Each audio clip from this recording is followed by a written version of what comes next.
Here I'd like to summarize how a lot of the electrical quantities relate to each other, like electrical force, electric field, electric potential, and electric potential energy, and how they intertwine, because they all look very similar. And to a starting physics student, they can be very confusing and all jumbled together. So the first one is electric force, Coulomb's law, K Q1 Q2 over R squared. And of course, just K can also be written 1 over 4 pi epsilon naught. Try to get that in the frame there. This, of course, is the force between any two charges, K1 and K2, Q1 and Q2, separated by distance r. Now, electric field would be and these are vector quantities, of course, and they're in the r direction. I should put that in there also, direction of r. So the little r hat represents not a quantity, but a direction, just a unit vector of 1 in the direction of the radius. The electric field would be from a single charge, Q, at a position r away, and that's also in the r vector. So if we examine these two, that the difference between them is just a single Q. So if we are given an electric field, just a single electric field, from any source, this could be an R related, a distance relative electric field, or it could be just a constant electric field, which we'll have in some cases. But just if you look at it, E times Q is equal to the force. Now, what Q would that be? Well, if this is a Q1, then this would be a Q2. So you may have the electric field from Q1 applying a force on Q2. So that's the relationship between them. So we can take this to other situations where we don't just have two charges, but we might have a constant electric field generated by a sheet of charge or line of charge. There's a lot of spherical charge. There could be a lot of different situations like that. That's the relationship between the force and the electric field. Now we get to electric potential energy. So for electric potential energy, we need to go back to that definition that F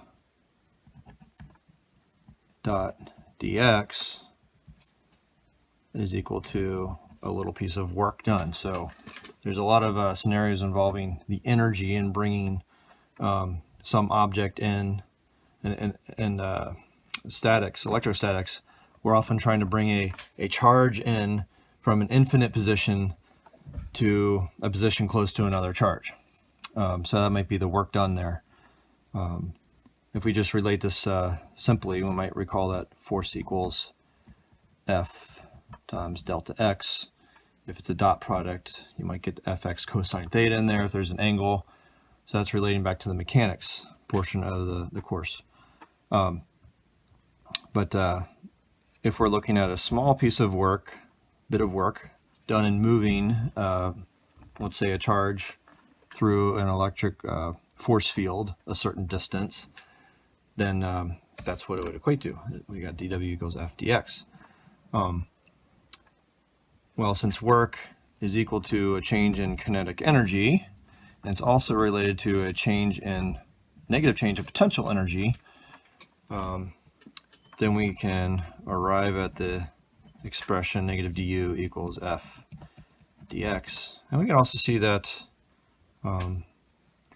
if we have a force vector, then to figure out the potential energy, we would have to plug in that,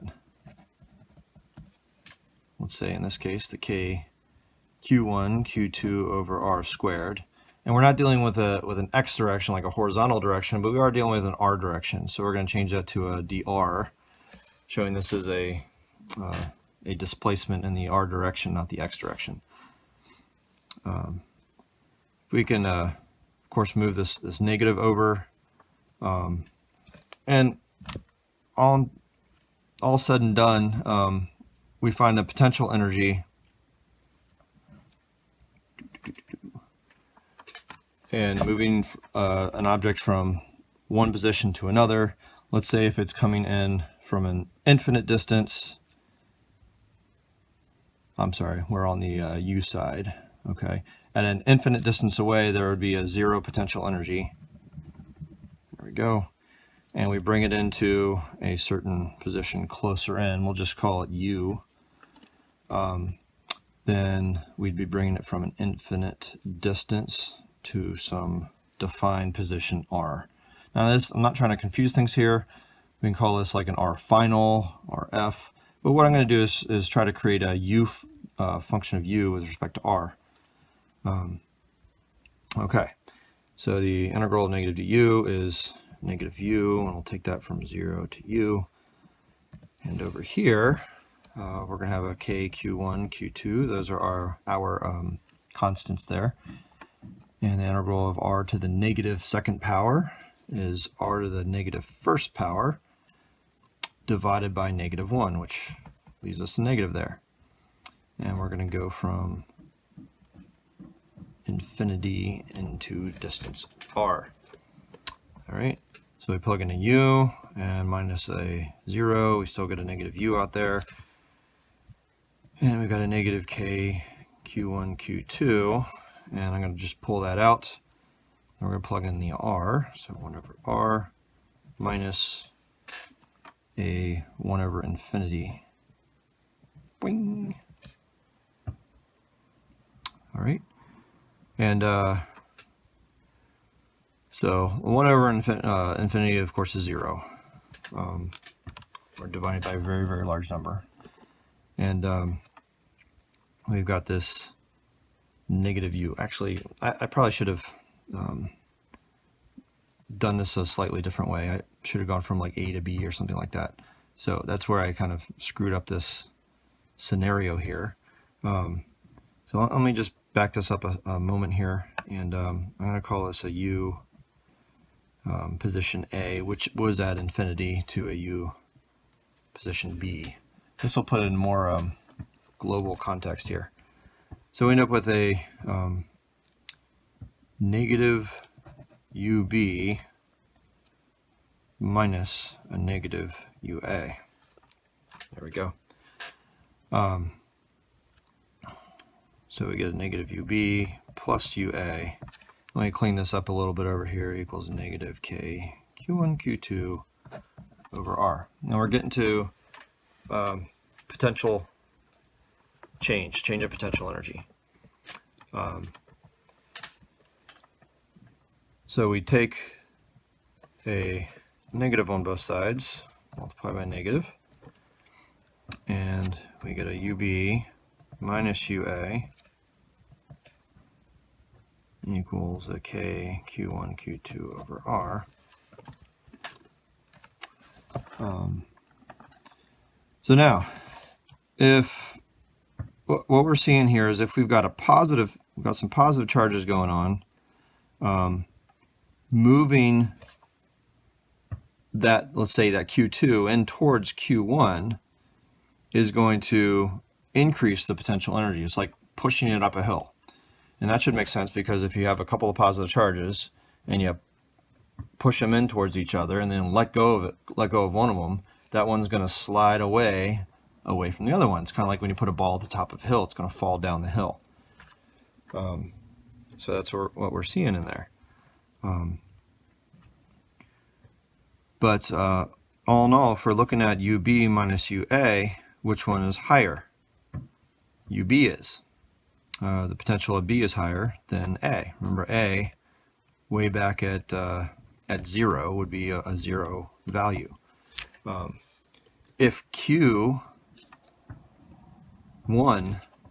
is negative and Q2 is positive, then we'll have a negative amount here, and then UA would be higher. So if we put a positive and negative charge close together, what are they going to do? They're going to fall closer to each other, not fall away.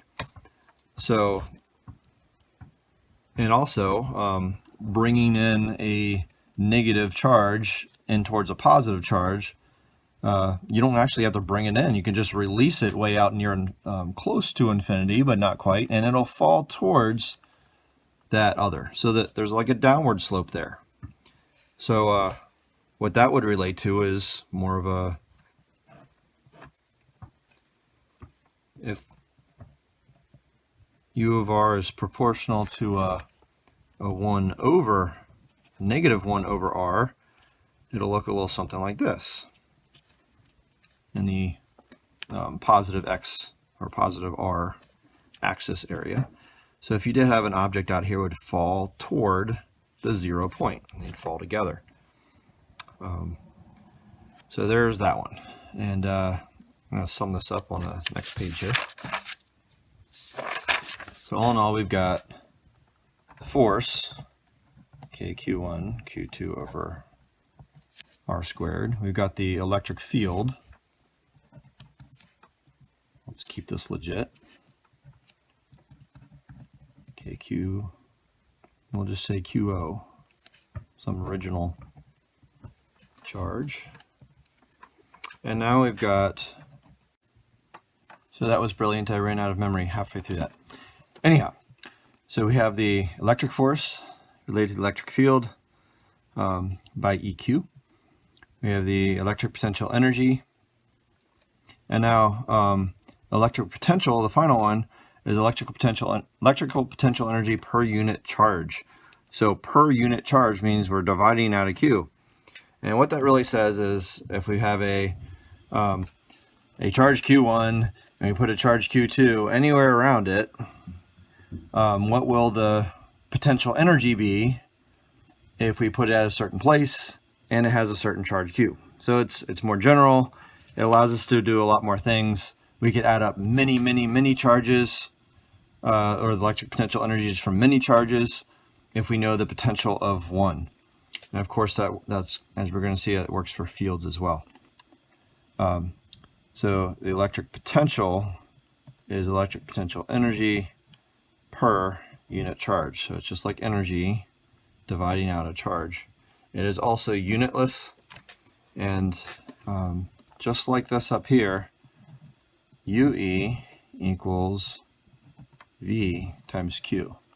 So that comes in handy also. And you'll note by this, if you know a potential energy and a potential, they're going to relate to kinetic energy if we're talking about motion of charge. So if we've got a certain potential energy from a charge within a field, we could also say that's equal to a kinetic energy if it's in motion. So that'll come in handy at times. That's how you work in the connection between the motion of a charge and its potential. So I'm going to pause right there. Finally, how do we relate force to potential energy and electric field to electric potential? You'll notice here we got a KQ, R squared, R. Same kind of deal here, KQ1, Q2, KQ1, Q2, and we got R squared and R. So we'll see here that F is like a UE divided by another R, or UE equals FR. And look, that has the same kind of format as work, force times displacement. And likewise, our electric potential is going to be electric field times R. Now that gets a little funky, because you got to keep in mind that if E is a function of R, it's not a constant. Okay, then we'll have like a little dV equals E dr type of thing going on, where you might have to take an integral if there's electric field is a function of R, that type of thing. And likewise, you might be able to see, we have another or here, that E is the derivative of the potential with respect to R. Now this comes in really handy, especially with capacitors, because that little R there, could be a distance between two plates. The nice thing about capacitors is right in the middle, if we have a plus side here and a minus side down here, towards the middle we've got a nice constant electric field, and it works out beautifully that if we have an A and a B side to that capacitor, then VAB, just like up here, is equal to the electric field times D. That is super handy. It probably comes up, 50% of the time when talking about capacitors and the electric field inside of it. Sometimes little conceptual questions might talk about the fringe effects. Sometimes the electric field isn't exactly constant towards the edge. That's just something to take note of. But mainly in the middle of a capacitor, you've got this nice constant electric field. And that is very handy in dealing with capacitors. That's all I have to say about that.